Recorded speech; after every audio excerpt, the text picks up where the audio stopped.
Nah, random error itu terjadi pada saat ini. Yang satu, pada saat dalam penelitian itu tidak ada namanya error yang 0%, nggak ada. Tetapi dalam penelitian kita bisa menyadari ada kemungkinan potensi error yang akan terjadi, ya. Potensi. Ya. Nah, kalau sudah tahu potensinya, baik potensi itu baik termasuk yang confounding, faktor perancu, termasuk juga faktor bias, itu saudara harus melakukan upaya pencegahan. Ya. Pencegahan supaya error itu bisa berkurang. Ya, tentunya ada beberapa cara ya. Pertama, pada saat kedokteran itu error tuh terjadi dalam risetnya.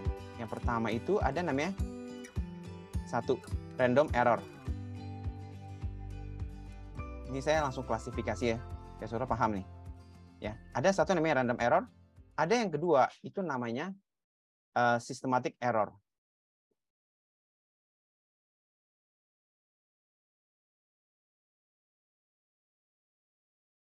Ya.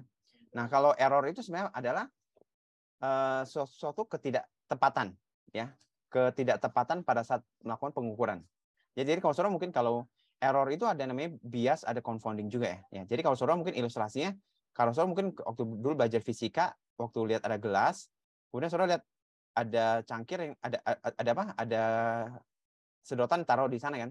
Itu seperti seolah-olah patah, bengkok, ya kelihatannya pada saat saudara mengamati di dalam gelas itu. Itu namanya error. Itu namanya error ya. Jadi error itu ketidaktepatan pada saat kita mengobservasi atau mengamati. Nah, secara garis besar ya, itu error tuh ada dua, ada namanya random error dan systematic error.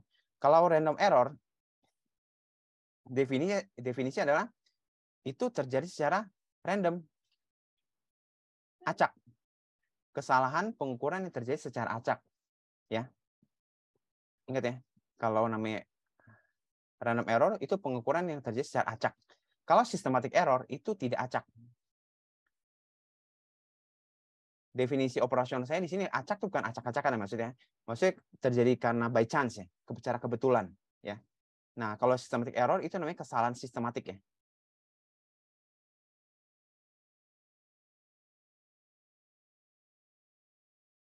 Yang tidak terjadi secara error. Tetapi kesalahan yang terjadi karena ini. Karena research methodnya.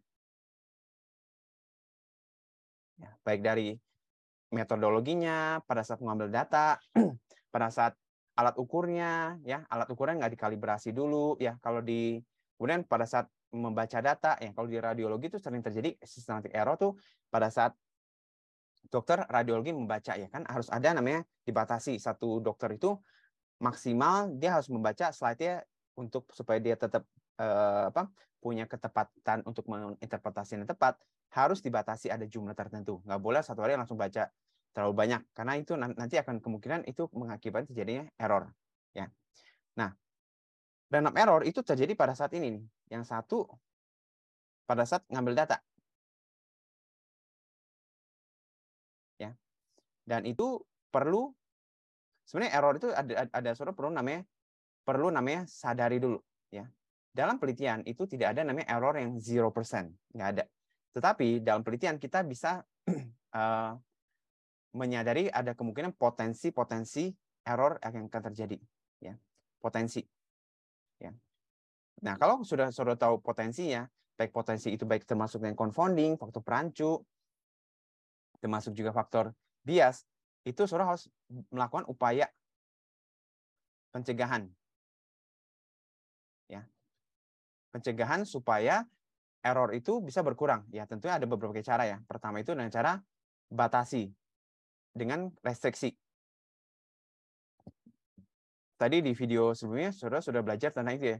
Bagaimana cara memastikan bahwa kalau saudara ingin melihat exposure outcome, ada faktor-faktor tertentu, orang-orang tertentu, karakteristik tertentu yang harus saudara batasi untuk tidak terlibat dalam penelitian. Ya, itu namanya restriksi. Ya. Yang kedua itu, kalau saudara nggak bisa restriksi, saudara bisa namanya stratifikasi.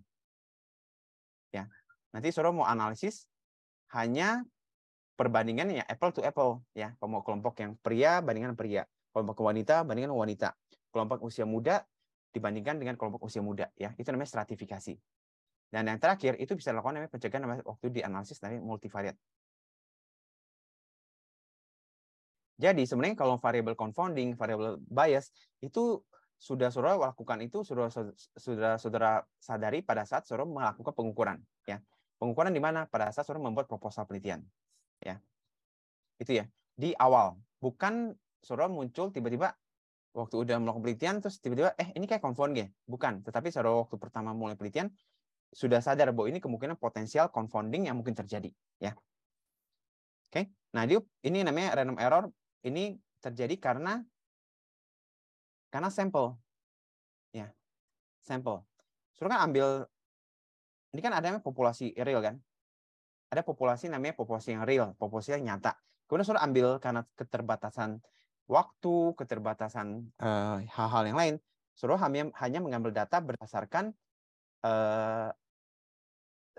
mencuplik sedikit untuk mendapatkan data yang mempunyai kemiripan dengan data yang ada di populasi. Itu namanya sampling. Ya. Ini random error itu jadi karena proses samplingnya. Makanya kita namanya teknik sampling itu ada namanya teknik sampling. Itu ada namanya namanya random sampling. Ada satu namanya non random sampling. Ya.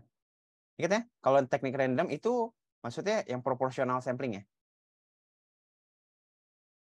Ciri khasnya adalah setiap calon responden itu mempunyai chance atau kesempatan yang sama untuk terpilih sebagai calon responden.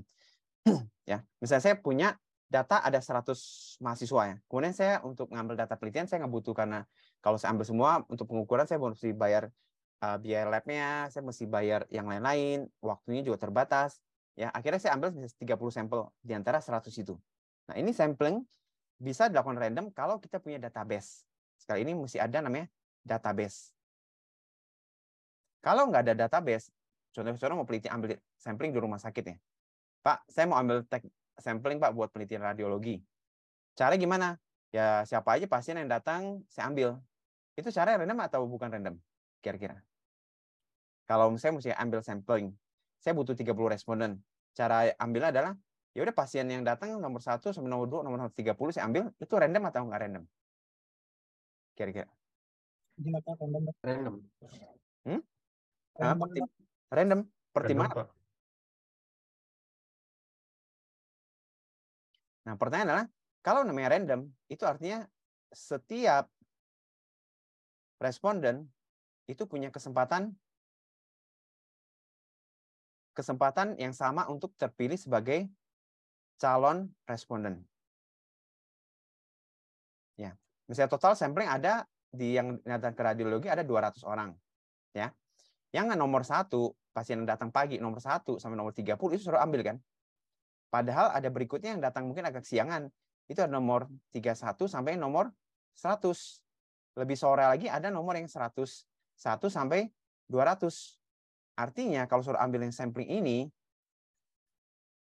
responden yang kelompok nomor 31, urutan 31 sampai 100, atau ada 101 sampai 200, itu tidak punya kesempatan yang terpilih sebagai responden, itu artinya non-random.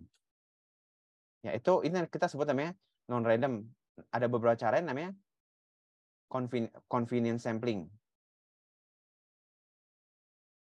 Ya, convenience sampling artinya sampel yang suruh pilih itu suruh random, nggak random, siapa aja yang lihat suruh ambil. Ya, ada satu lagi tanpa ada restriksi yang ketat ya. Ada satu lagi namanya purposive sampling. Ini yang paling banyak mahasiswa lakukan nih, ya saya kasih tahu nih. Teknik sampling, purposive sampling itu teknik yang paling mahasiswa kedokteran sering lakukan. Kenapa? Paling mudah, paling cepat, ya. Ini purposive sampling. Bedanya convenience sampling, kalau convenience sampling kriteria restriksinya itu nggak terlalu banyak, ya. Tapi kalau purposive sampling itu saudara udah mulai membatasi siapa yang boleh terlibat dalam penelitian. Kemudian saudara juga ada kriteria restriksinya lumayan ketat ya. Jadi saudara tanya dulu, kira-kira apakah Anda usia lebih dari 17 tahun sampai 25 tahun? Kalau iya, Anda terlibat dalam penelitian. Apakah Anda sedang mengalami menstruasi? Kalau iya, Anda boleh terlibat dalam penelitian. Apakah Anda sedang mengalami stres berat atau ada berita kedukaan, ada orang tua yang meninggal atau kerabat yang meninggal. Kalau Anda, mohon maaf, Anda tidak bisa terlibat dalam penelitian. Itu namanya purposive sampling. Jadi kriteria untuk jadi calon responden itu nggak gampang. Itu bedanya dengan purposive sampling dengan confidence sampling. Oke? Itu tadi sampling ya. Jadi ini berhubungan dengan teknik sampling. Boleh nggak kalau kita pakai teknik non-random sampling? Boleh. Tapi saudara mesti menyadari. Ya, ingat ya. Error itu mesti disadari. Kalau saudara pakai teknik yang non-random, ya artinya calon responden yang terlibat sebagai subjek penelitian itu kurang dapat mewakili, kurang dapat merepresentasikan data populasi yang sebenarnya. Sehingga pada suatu menarik kesimpulan, kan kita ada namanya data deskriptif, ada satu namanya data inferensial. Ya. Data inferensial artinya data yang suruh ambil itu dapat mewakili data yang ada di populasi. Nah, kalau suruh pakai tekniknya non-random, maka kesimpulan suruh itu kurang gitu valid. Ya, satu kelemahannya. Ya. Jadi kalau suruh mau cerita tentang suatu, bisa ambil sampel yang ada di Rumah Sakit Siloam Karawaci. Ya, kalau suruh pakai teknik non-random, ya apakah itu dapat merepresentasikan data yang populasi? Enggak, ya. Tapi nggak apa-apa. Kalau suruh ngambil tekniknya non-random nggak apa-apa. Karena itu paling visible dan paling manageable. Ya. Kalau suruh mau lakukan namanya random, ya, cara misalnya kayak tadi saya cerita ada 200 pasien radiologi yang datang pagi sampai sore. Bahkan datang weekend, datang weekday kan punya karakteristik sampel yang berbeda. Ya. Mungkin yang datang weekend itu rata-rata pasien yang bekerja, ya, dari Senin sampai Jumat karyawan, ya. Tapi kalau pasiennya datang weekday mungkin orang-orang bisnis atau apa, orang yang punya usaha atau apa yang lain-lain, ya. Itu dua karakteristik yang berbeda. Ya. Itu ya teknik sampling, ya. Oke. Nah, kalau di dalam cara untuk mengurangi random error, cara bagaimana caranya?